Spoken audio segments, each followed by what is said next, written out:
In this video, we'll be covering logging into your Retract Connect account after activation, and then how to access the Boulder, Colorado annual reporting forms and how to go about completing those forms. All right, so let's begin. So after initial activation, anytime you'd like to access your Retract Connect account, simply go to the login page with the URL that's listed in your user guide and enter your email address and the password you specified during registration. So once you've done that, you can click Login. Once logged in, you'll be brought to your dashboard in Retract Connect.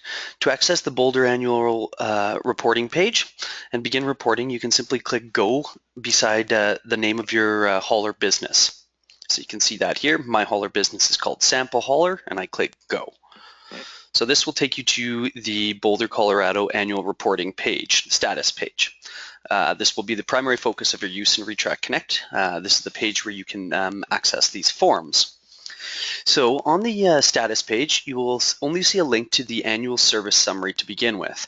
Click on the blue plus sign for the applicable year to complete that form. So here's the annual service summary. So complete the annual service summary, indicating which services your business provided in the year you're reporting for, even if you will not be the actual person entering the data for your business. The regularly scheduled service. So these are accounts. So this first question here, did you provide regularly scheduled service in 2015? So these are accounts with regular collection service on a weekly, bi-weekly, or monthly basis.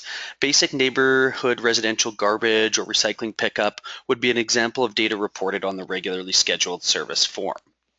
So if I did provide that, I would say yes. A follow-up question appears. So for which municipalities, regions did you provide regularly scheduled service? Please check all that apply. So we'll say the City of Boulder and the City of Lafayette. The next question, did you provide roll-off service? So these accounts include temporary waste hauling containers used for construction and demolition projects, cleanup projects, or special events. Containers can typically range from 2 dumpsters up to 42-yard roll-offs. This would not include regularly scheduled service to multifamily or commercial units. An example might be a residential remodeled producing construction/demolition and or recycling where a roll-off was provided for on-site disposal. So if you did provide that, you could say yes. Again, you'll see a follow-up question for which communities or municipalities/regions you provided this for. So maybe I provided this for the town of Superior. The third question, did you provide special one-time only service? So special one-time only service, this is a one-off pickup. A garbage cleanout requiring a one-time pickup of mixed materials would be an example of data reported on the one-time service form. So in this case, maybe in this example, I'll say, no, I did not provide this. The last one is, did you provide drop-off center transfer station services in 2015? So drop-off and transfer station, this is to be used only by waste businesses that receive materials at their facility. So if this was not applicable to me, I would say no. At the bottom of all forms, you're provided with 2 options, save and submit to program. Save is designed so that you can save that form and return at a later date to edit. So if you didn't have all of your required information and you'd entered some and wanted to save that, but then come back in order to finalize that form. So you must submit this form in order to access the data collection forms. So based on my response here, I said that I did provide regularly scheduled service and roll-off service. In order to actually see those forms and fill them out, I am required to click Submit to Program. So once you submit, you'll not be able to edit the data on the data collection forms. You can view them, but you cannot change that data. If for some reason there was a mistake and you did need to make changes, you must contact your program manager to make those changes. So a pop-up does appear, submitting form to Boulder, Colorado annual report will lock the data. Would you like to continue? I say okay. So this will bring me back to my status page. So now you can see we not only have the annual service summary listed here, but we also have the regularly scheduled service. As we indicated, we provided that service, as well as the roll-off service. as a side note, I mentioned contacting your program manager if you did need to unlock a form. On all your pages, you'll see the program manager details listed on the left here. So there's an email address as well as a phone number you can use to contact them.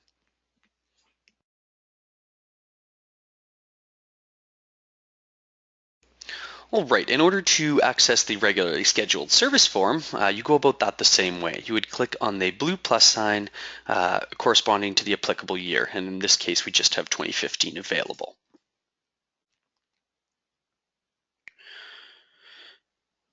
So this will bring you to a page where you can click New to complete the survey.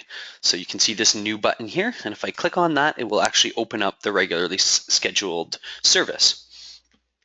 So as a note, please complete one survey for each municipality region serviced. So in my example, I provided regularly scheduled service to 2 municipalities / regions, the City of Boulder and the City of Lafayette. So I would in fact need to complete this form twice. And in my example, I provided roll-off service to 1 community, so I would then be filling out the roll-off service form once. So once we're on the form here, the first question is to please select the municipality / region for which you're completing the form. In my example, this would be the City of Boulder. So now you must go through, and there's a table shown for each material. Within each table, there's a row for each of the applicable sectors. So you do need to go through and answer all of the questions. So I'll go through in this example here. If I did provide landfill service to single family residential, I'd enter the number of accounts and the amount. The third column is your units. So you have an option here of tons, pounds, or cubic yards. For demonstration, I'll simply leave this on tons. And then you're required to select the destination. So in this case, maybe we'll say this went to Foothills Landfill. All right, on the next row, maybe I did not provide multifamily residential. So you simply enter 0. And as a note, you can use the tab keyboard shortcut to move through the fields. So you can see that that simply moves me to the next field. So if I did not provide that, then I can simply tab through these ones. If I did enter 0, I do not need to select a destination. So if I did provide commercial, landfill, maybe it was 5 accounts, and we'll say that equated to 52 tons. And that went to the Front Range landfill. All right, below each table you do get a bit of a summary, just summarizing the data that you did enter in that table, as you can see here. So for the next one, single stream recycling. So maybe we did provide single family residential as well as multifamily, and maybe it was 15 of each. So we'll say that equated to 198 tons. And in the destination field here, you can see we have Boulder County Recycling Center, Waste Management, or Other. So maybe this one went to Waste Management. I said that I also had 15 multifamily residential accounts. Maybe that equated to 178 tons. And that also went to Waste Management. If I did not have commercial, then I would go through and enter zeros. All right, moving along, the cardboard recycling. So cardboard recycling only has the one applicable sector, so that's commercial. And here maybe we had 2 commercial accounts, and that equated to, we'll say, 45 tons of cardboard. For the destination, maybe that also went to Waste Management. In terms of office paper, again, the only applicable sector is commercial, and maybe I did not provide that service. All right, the last material is compost. So for demonstration, I'm going to say I did not provide that service. So you simply go through and enter zeros and move along here. And do not select a destination. Here we can see a summary of the composting tons that we've entered in the system.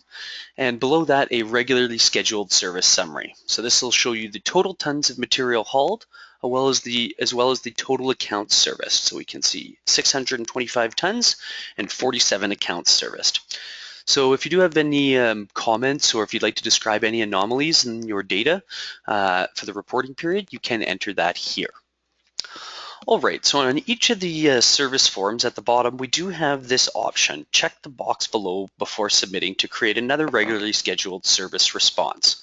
So this is added for convenience. So say you provided regularly scheduled service to 4 communities. This box becomes quite useful, as once you check that and then click Submit to Program,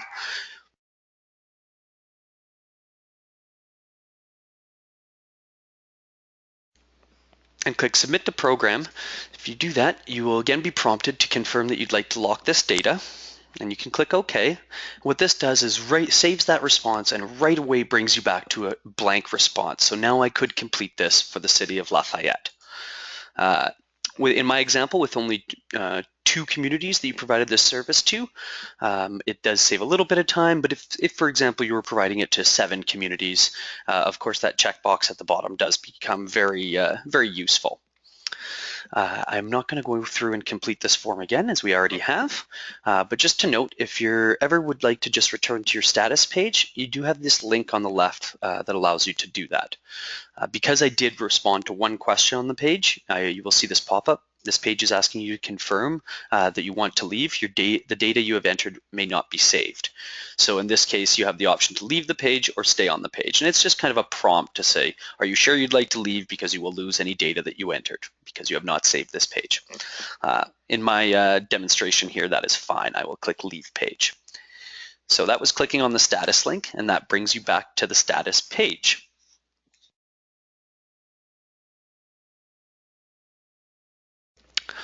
All right, and that concludes this section of the video. Stay tuned for more.